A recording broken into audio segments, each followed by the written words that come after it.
Turn to our presidential office correspondent, Shin Se-min. It's the first day, it's about to start, of the three-day summit in the North Korean capital of Pyongyang, as we just touched upon with Professor Song. It's going to be quite the monumental task facing President Moon Jae-in, with the two sides, the US and North Korea, pulling him in opposite directions. So let's get the latest from our Shin Se-min, our Blue House correspondent there, working hard at the Dongdaemun Design Plaza, where a lot of our reporters are today. So it's good to see you, Se-min.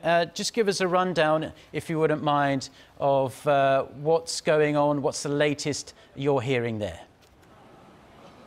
Mark, you seem to have it all figured out, but let me just go over some of the first part of President Moon's schedule for today. You're right, the takeoff is set for at 8:40 this morning, so in less than half an hour's time, we should see President Moon leaving the top office of Blue House in Seoul to get to the Seoul Airbase via a chopper to lessen the load during the commuting hours. And we're not expecting at this moment to hear from President Moon before he leaves for Pyongyang ahead of the summit with North Korean leader Kim Jong-un. And once the president takes off for Pyongyang, the South Korean delegation will be landing about an hour and 20 minutes after at Sunan International Airport in Pyongyang at 10 a.m.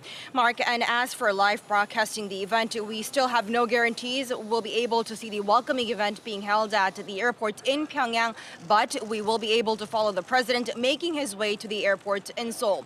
And so we still don't know whether that first meet and greet by the leaders in the North Korean capital will be at the airport, so we should still keep an eye on that as well. And over the course of next 3 days, the leaders are likely to have at least 2 meetings, and their first meeting will take place today, right after a luncheon. It's quite a contrast to the previous Pyongyang summits in 2000 and 2007, where the leaders first held their meeting on day 2 after being greeted by high-ranking North Korean official, but not then North Korean leader Kim Jong-il himself. Mark? And Se-min, just a reminder then, so we know that South Korea has revealed some of the details of the president's trip. For viewers just tuning in, just fill us in more on that, because they weren't overly specific, at least as many journalists had hoped, about what exactly is going to happen over the course of the next 3 days. Do we know exactly where the leaders are going to be holding their first round of summit talks in Pyongyang?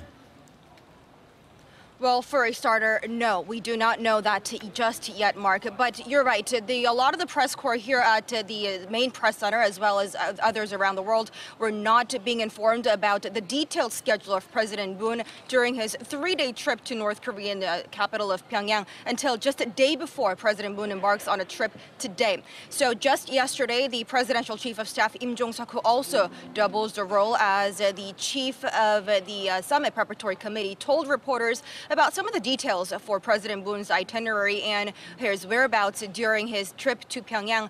But even during that presser, we were able to see some of the uncertainty, the degree of uncertainty still looming here in Seoul. Take a listen first.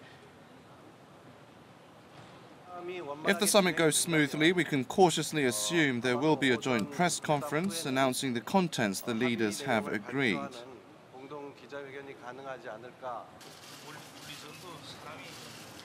Now, this is a clear indication that Pyongyang trip is still in the making in terms of the specific details as to where the leaders will be holding their first summit in Pyongyang, or what they'll do to show the world their friendly relations.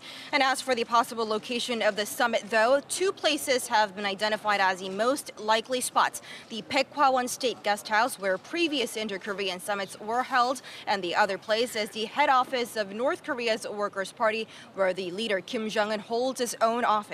Back to you, Mark.